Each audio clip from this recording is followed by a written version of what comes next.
Welcome to Troubleshooting Innovation, a commercial baking podcast, sponsored by Oaks.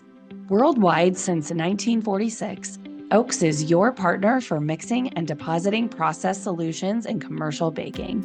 I'm your host, Joanie Spencer, Editor-in-Chief of Commercial Baking, and I'm spending this season with Marc and Elana Schulman, the second and third generations of leadership at Chicago-based Eli's Cheesecake. We are exploring innovation, growth, longevity, and resilience through the eyes of a family-owned bakery.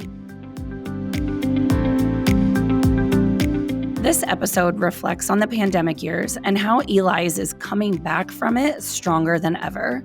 Hi, Marc and Elana. Thanks so much for joining me again this week. Happy to be back. We're so happy to be here. So this episode is going to be an interesting exercise, I think. We're not far enough out of the pandemic that we don't talk about it anymore, but I do want to sort of take a little stroll back in time to those early days when COVID-19 kind of hit the U.S.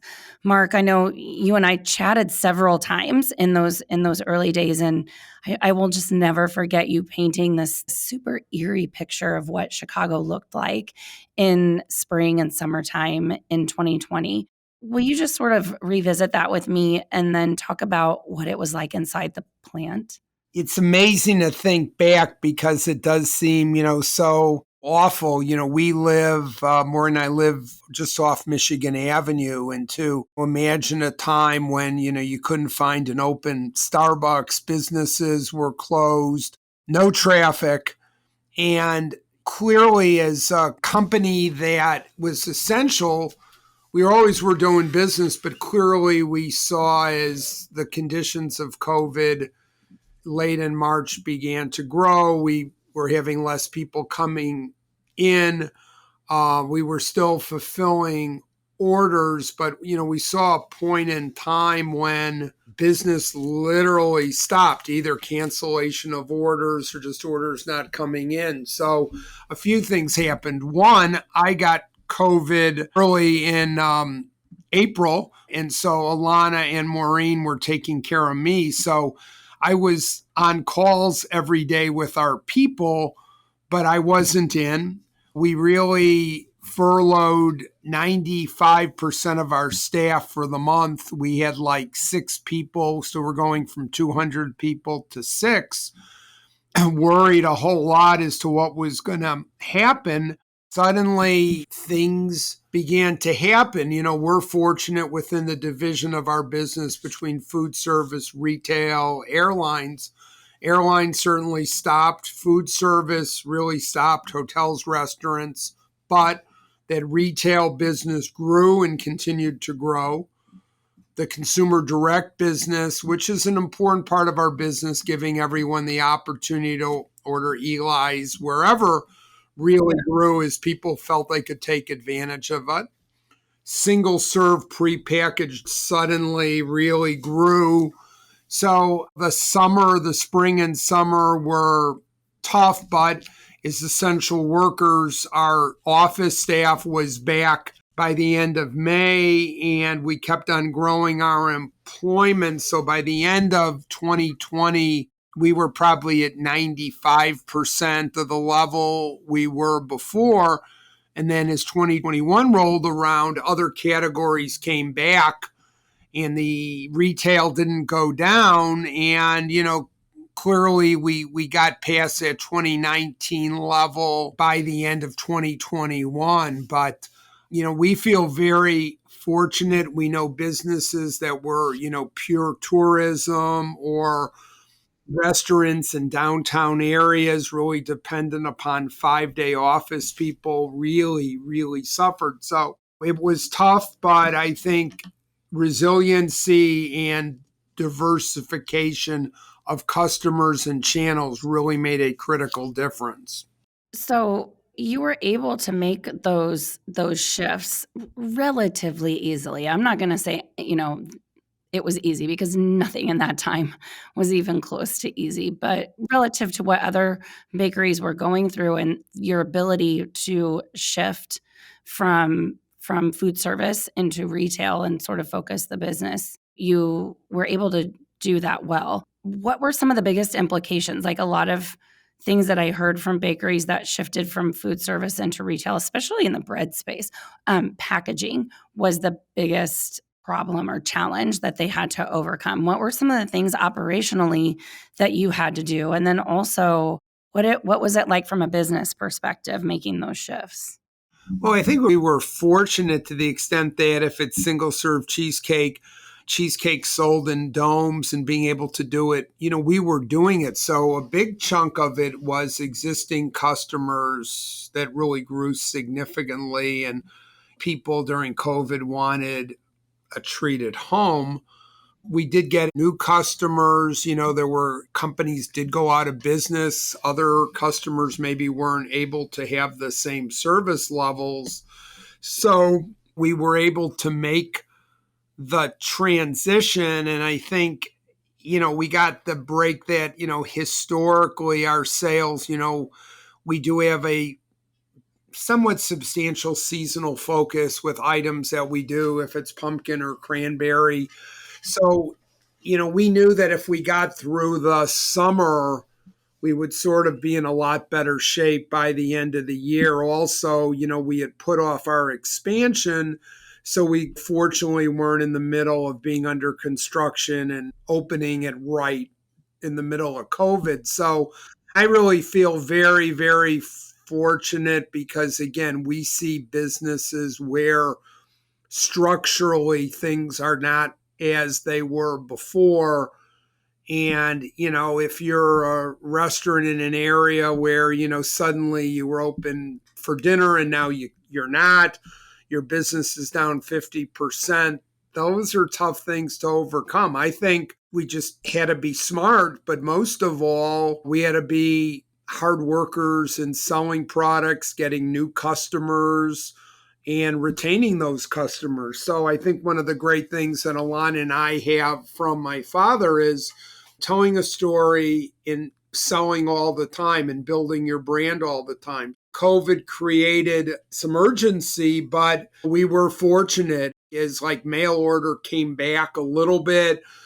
Retail continues to grow and food service is back, but it makes us appreciate the diversification that we have. That yes, Eli's Cheesecake is our name, but we do sell a number of other items across a number of channels. Yeah, yeah. You said you guys are, as a family, you're constantly thinking and you're constantly coming up with ideas and you're always on, you're always working and you're always thinking about your product and your customers. So when this disaster happened, your muscles in that area were pretty strong because that's how you were. Like you really had the ability to think on your feet and come up with new ideas when this happened.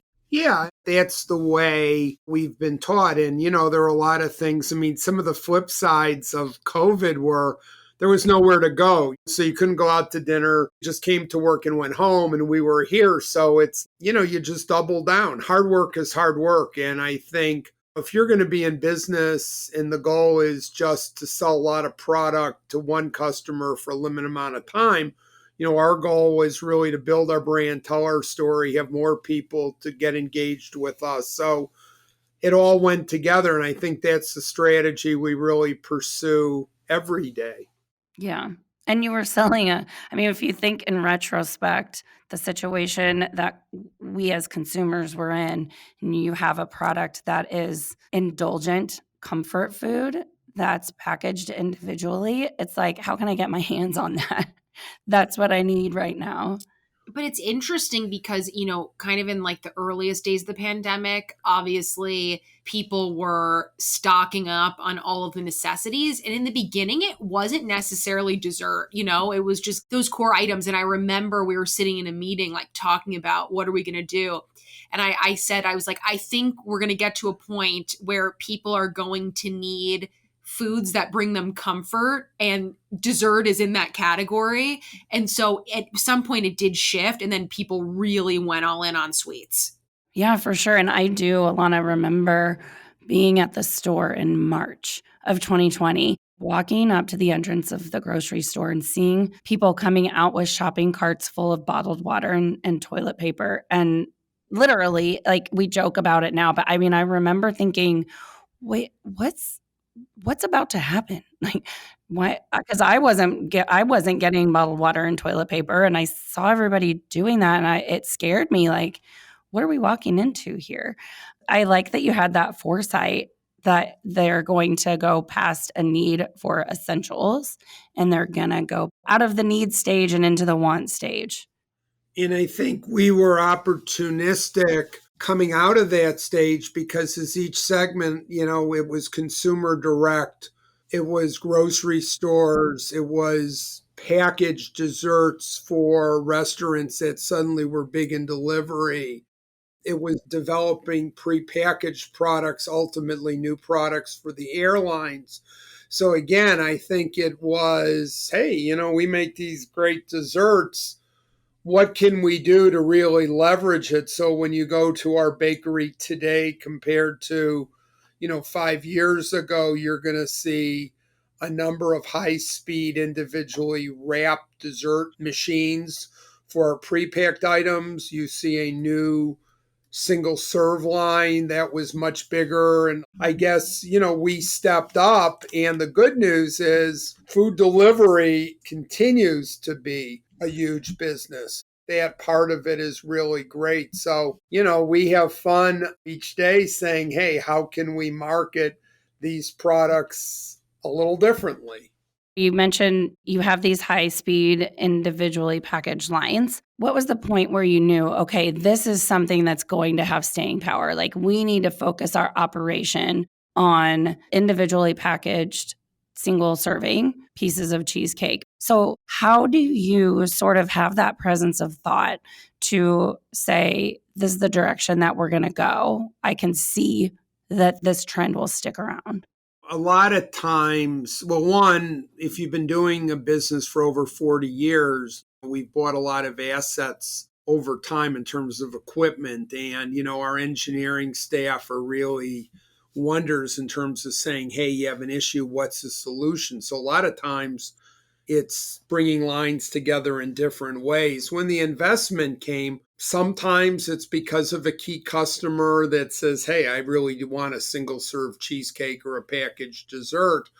Then we'll probably go forward and saying, okay, they want X amount, but really we want to be prepared to do 2X. So let's get a bigger line or let's buy two of these machines. And then there's a lot of flexibility. I'm sure when you go to the bakery shows, talk to bakers, as you mentioned with bread, the biggest issue is packaging. And a lot of times, the good news is the equipment we bought gave us a lot of flexibility, how to make it, how to cut it, how to pack it, so that we're just not locked into one thing. And I think one quality we really take pride in is nimbleness, that hey, we'll figure it out. And, it's always a challenge as you develop a product. What's the ingredient cost going to be? What is it going to cost us to make, to package? But we work with some really smart people who figure out ways. And then again, we got involved in making mini pies 12 years ago, and that business has evolved in so many different ways. I mean, single serve cheesecake is probably over 35 years, but again, lots and lots of opportunities. So you always look at things half glass full. I guess the one thing we don't do, we're not trying to bet the business on one product. And I think that's probably where a very big brand, if we can't get this to be $100 million SKU, we're not really interested. So I think when we take a similar product and say, hey, it has a food service application, it has a deli bakery application, it has a C-store application, then we sort of come back to figure out the packaging and what we're going to do. But, the key is always make great desserts. So where were you in the process of the expansion when COVID hit? Had you invested in equipment, or did you have equipment on order already and the expansion was sort of put on hold? We had two things. One, we've been working on the expansion for a number of years. It just happened that, we're sort of getting ready to get the builders in and then put it off. We had been buying equipment right along and made pretty significant investments with the belief that we could make it work in the space we have, but we could reline it up later. Now, there's some other bigger pieces of equipment we're looking at that are dependent upon it being finished. But I think when we were going to do this expansion 7 years ago, it was really going to be driven by a building and an oven. The big oven, the new oven was the key. Well, in the interim, we invested in a lot of rack ovens, and we really found that the mobility, the ability to form lines. Social might said the other day, and I had seen them in like two different areas in about 20 minutes. And they said, yeah, remember when we were part of the, SWAT team, and that's a group we had 10 years ago that was really just able to address a lot of specialty products and decorating and production. And we're really back to that. So again, I think the key is our customers demand a lot of flexibility on some of their needs. They're demanding that quality, the handwork. So I think the whole design of the addition and equipment on our wish list is really maximizing our people's productivity and really giving us the ability to expand in a number of channels that we think we could be doing more in. And then meanwhile, Elana, you joined the business. It had just been a year, right? You came in 2019? Yeah, I started in 2019, and I came to Eli's and worked for like 4 months, worked in different departments. And then I actually went to Ireland to go to culinary school for 3 months. And then I came back, and that was about, I think I started in September. So pretty quickly COVID hit. Wow. But I think I feel so fortunate for when I started and watch my dad respond and the decisions he made and really staying as calm as possible throughout it.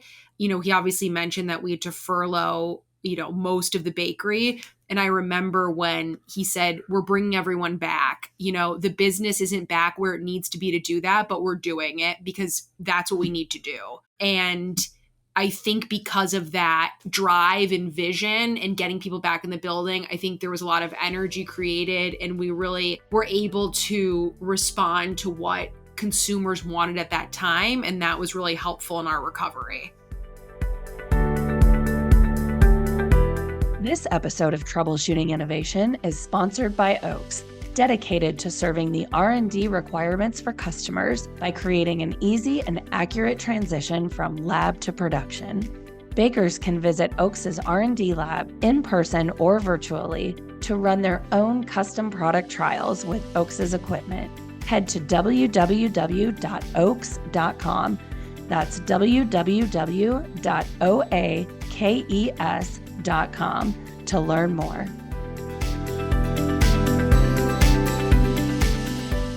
Okay, so you mentioned the consumer behavior and the consumption. I wanted to specifically ask you this, Elana, because of your perspective, having just come into the business officially so soon before the pandemic hit. I feel like you had a very unique perspective. When you were in this situation, did opportunities sort of illuminate to you because you had sort of this fresh perspective? That were you able to go, we can do this, or we should change how we're doing this in order to sort of keep your heads above water? I mean, I think, speaking to what my dad talked about earlier in the diversification, huge lesson for me seeing that. If we had just been in food service, we most likely would have been out of business. So seeing that the importance of having a diversified mix of channels and also platforms is essential. And then when opportunities would come up, suddenly everyone wanted packaged items. We've been doing the single serve cheesecake since the 90s, but other than that, we really weren't doing a lot of wrapped packaged goods. And so an opportunity came up for this product I developed called Pie in the Sky for United Airlines, which was like basically when all food went away and they brought back food, it was like the dessert on domestic first class.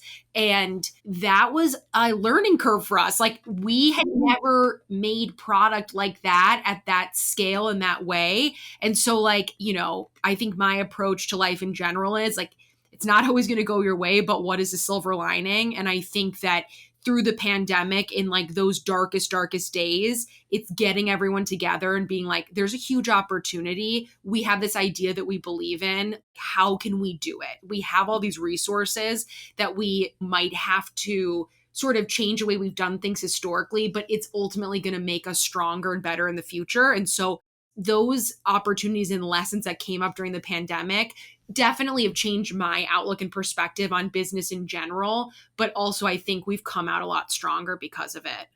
Yeah. And I think the dynamic between you and Marc was the perfect combination.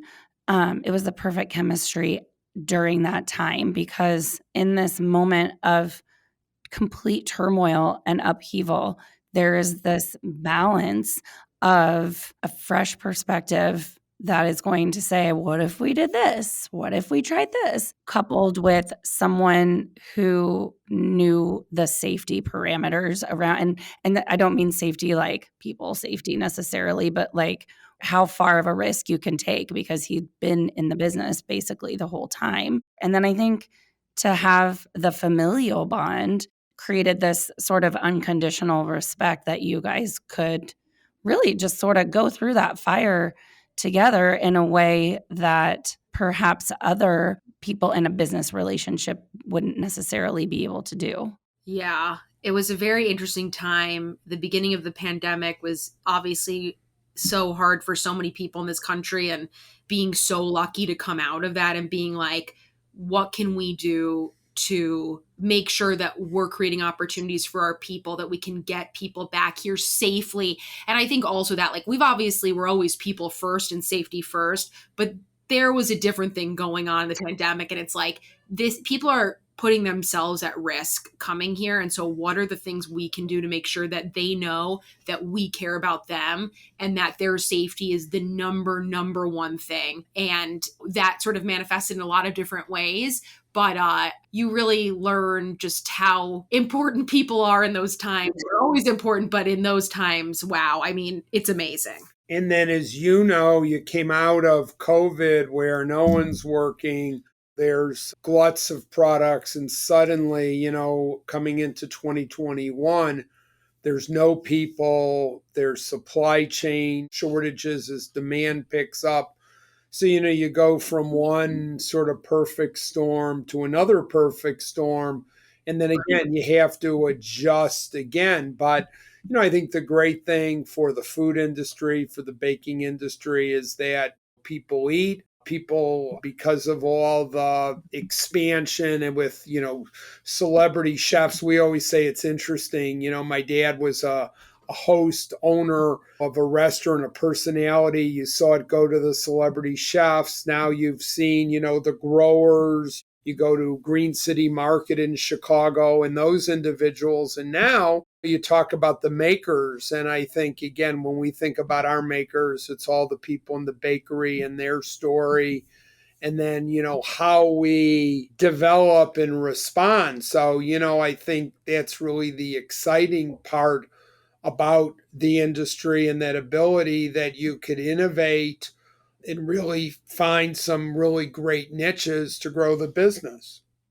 So I want to ask you, when you had to furlough most of your staff and then you made the decision to bring them all back, and we just talked last week about how important your workforce is to this family business. They are an integral part of this business and, dare I say, the Schulman family. What was it like for them? Were they excited to come back to work? Were they like, no, we don't want to come back? How many of them, or what percentage of the workforce did in fact return? I think probably 90%. I mean, it was sort of a benefit of the law at that point in time that it really was advantageous. So between saying, hey, we have demand to work 1 or 2 days a week, literally, or, you can get pretty much your whole salary.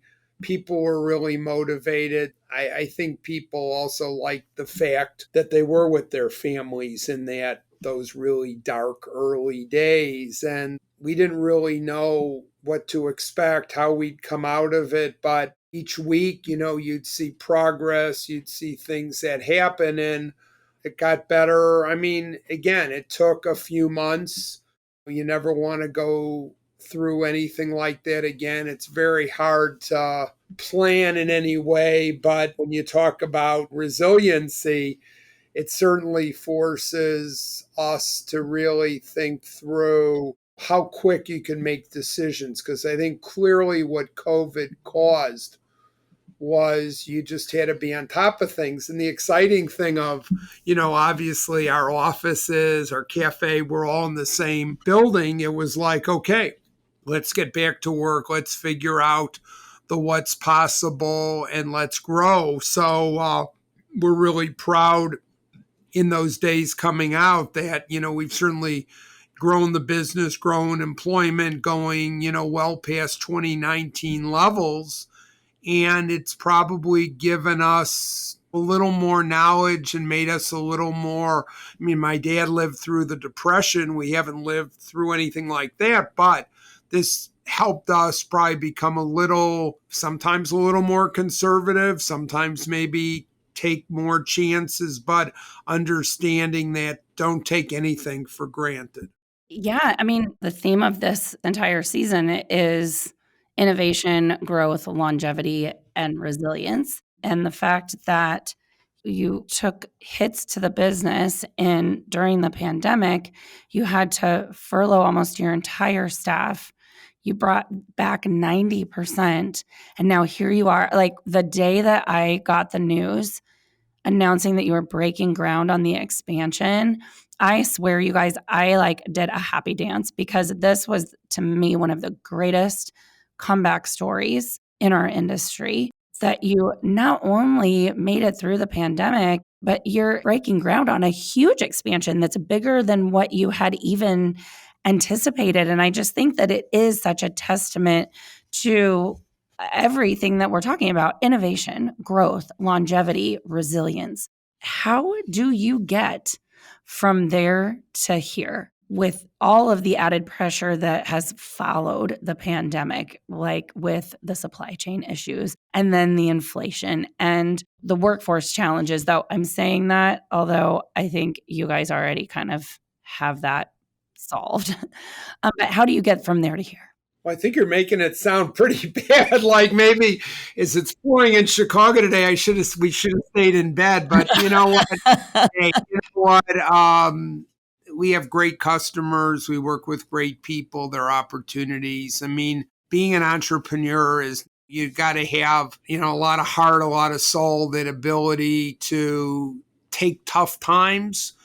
And it is what it is. But, what's the choice? People, it's like, would say to us, well, why do you make things? Why don't you hire someone to make it for you? Go, well, no, our customers like it because we do it. But, it's fun. It's exciting. There's this range of things that we do.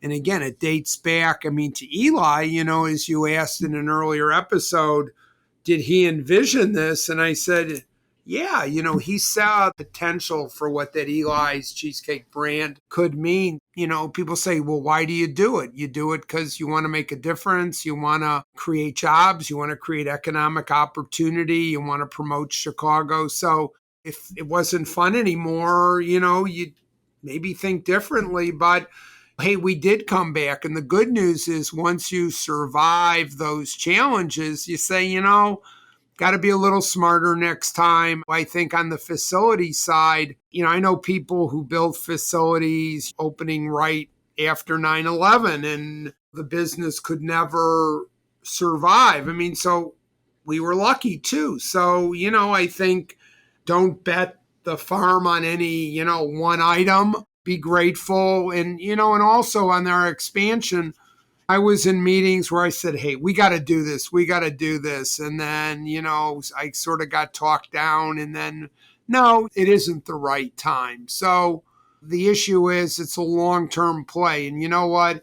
Maybe we know, oh my God, we got to get that expansion done. We got to buy this piece of equipment. But if it takes another 6 months or a year, there's nothing wrong with that. It's not worth betting the company because we need to build a new facility. We did it at the right time, and we look forward to the growth coming along. And then the great news of the facility expansion is we have lots of opportunities to invest where we see those opportunities available.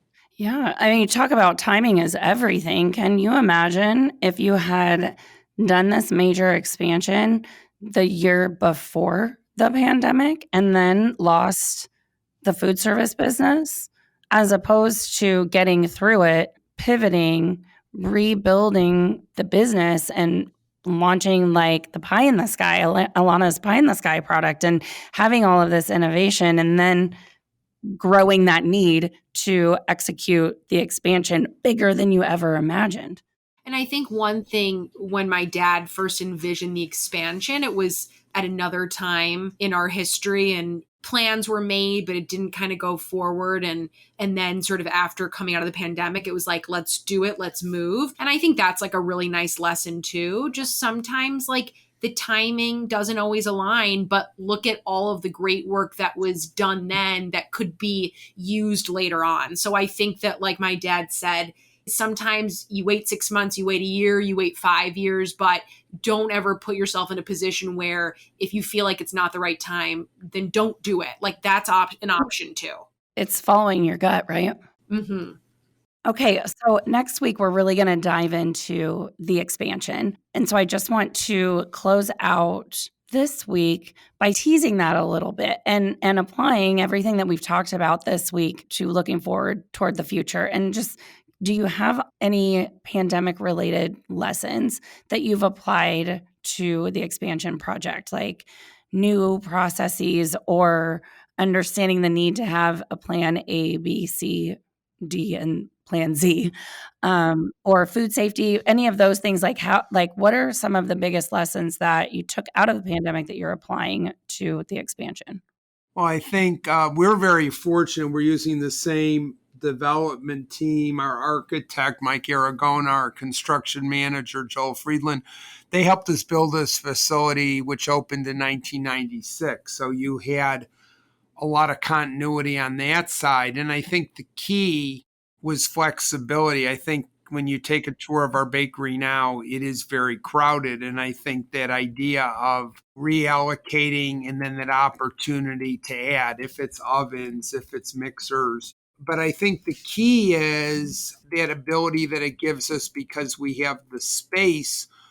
We could do things in 6 months that would have been 3 to 5 years maybe to do. So now we have a lot more ability to respond to an opportunity. But we learned a lot because, as I said before, it was really building an oven when we said, well, the oven just is not that priority in the same way, but our building's ready for growth. And we see a lot of really exciting things in both our product lines and our outreach for the community expanding with that expansion. Amazing. Okay, so that's what we're going to dive into next week. So I think that is a great stopping point for this week. I can't wait to talk to you guys about what the future looks like for Eli's. But today, thanks so much for taking this reflective look at the past few years with me. It was really interesting. Thank you. Thank you so much. Thank you for listening to Troubleshooting Innovation, and a special thanks to this season's sponsor, Oaks, your partner for mixing and depositing process solutions since 1946. Visit www.oaks.com. That's www.oakes.com to learn more about Oaks' R&D lab, equipment rental, and more.